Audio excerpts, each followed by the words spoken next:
Hello and welcome back, guys. Today I'll be showing you how to perform calculations in Excel.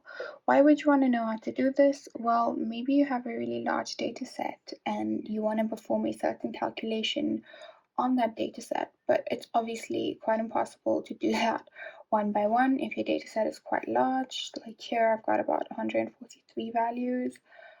Um, so Excel provides a way to perform calculations on your dataset that it does for you all at once.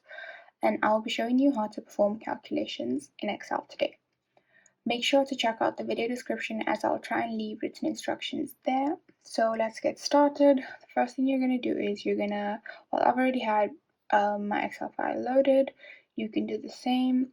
Next, click a cell that you want your new data to appear in.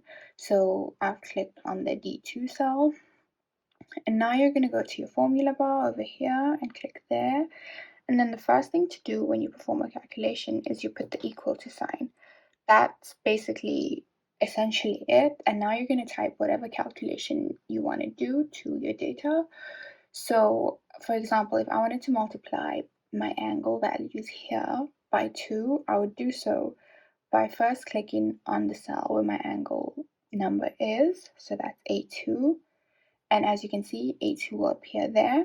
And now what I'm going to do is I'm going to multiply that by 2. In Excel, multiplication is a star. So if I do that and say that, now you're going to press your enter, and as you can see, this is doubled. Now obviously this is only to one of them, so if you want to do it to all, what you have to do is you're going to go on this little square in the corner here on your cell and then left click twice.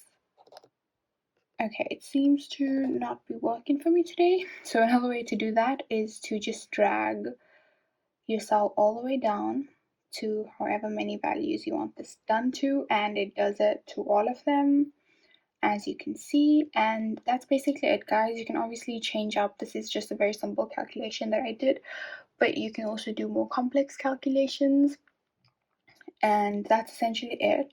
The only thing you really need to know is that you need to put an equal to sign on the cell that you want to perform your calculation in. And that's basically it, guys. If you wanted to know how to perform calculations in Excel, this is the easiest way I know how. And if you know of another way, then leave a comment below and make sure to subscribe for more videos.